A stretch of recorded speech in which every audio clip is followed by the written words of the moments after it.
I'm redoing this video since there was a copyright claim on it, causing it to be unmonetized, and they're still showing ads on it, so we're gonna put a stop to that and get the monetization back on it. As you can see here, I had some serious runs in this quarter panel due to my not being able to see the gaps between doors and fenders and doors and quarter panels when I'm painting. So I went over this spot a little too heavily when I was spraying because I couldn't see where to stop and where to begin. But I'm showing you how to take care of that problem right now. I work on the heads of the runs first, scrape them down. Now, you can try to cut the head of the run with the razor blade, but it is very dangerous. It'll pull a chunk of clear out all the way down to the base coat if you're not careful.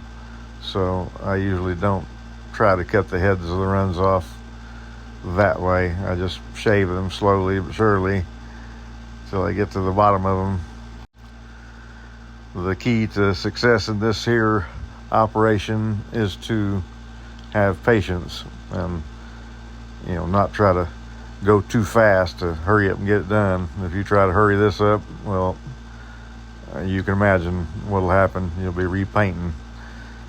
But the idea is to fix the runs without having to repaint. So just keep working it and working it and working it and working it. There have been comments on this video in its prior form about how the paint will be too thin when I get the finish shaving the runs down. Well, all you have to do is watch the video and watch what's going on.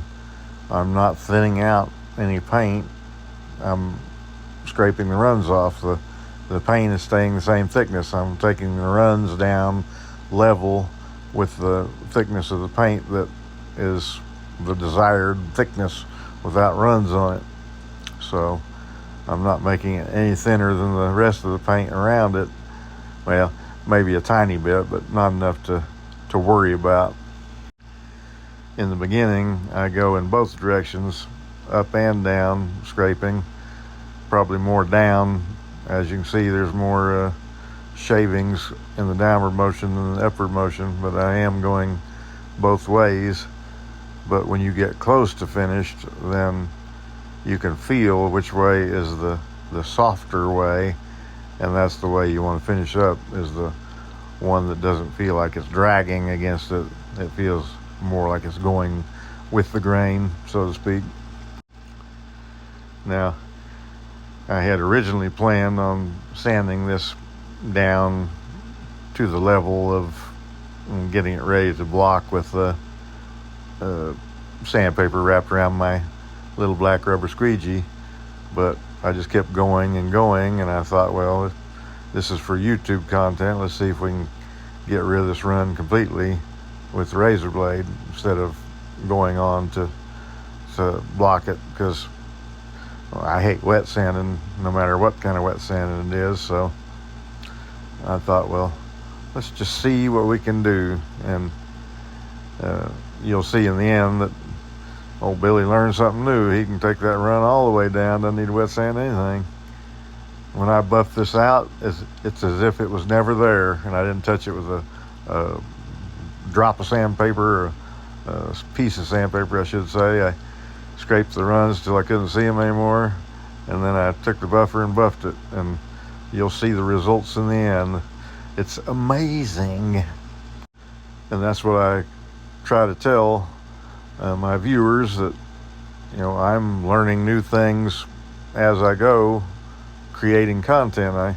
I think of things to try to show you that might work, or if they don't work, you probably don't see things that I tried that didn't work, but if it does work, then you'll see something new that hasn't been seen before. I haven't seen anybody scrape a run out and then buff it without going over with some kind of sandpaper first. So this is a Billy original, and I'm fairly certain that's why my channel just keeps blowing up because I find new things to show you, not the same old stuff that, gets copied from one channel to another, and, that everybody learned from their grandpa. Well, grandpa didn't teach me this. I didn't have any grandpas. I was my own grandpa and taught myself this. Somebody showed me the razor blade trick, but, this is a 2023 skill set thing here, because I've never done this before either. I've never taken the run all the way to flatness and then buff it. I have always put like 1,000 grit around the squeegee and finished it off that way. But in this case, even after I buff it, I'm still going to sand the whole car to, do the show car buff on everything. So even though I buffed it and it disappeared completely, I'm still sanding everything on this car to buff it, so that it will be completely free of any kind of orange peel or dirt specks or any of that. Since I painted it in the open shop, it's got a few dirt specks in it and has a little bit of orange peel in it. So I will be sanding everything, including this spot that I will buff for you here in just a little bit. Now I'm going to speed it up to get this show on the road. In the fast motion, you can see that I'm really working it.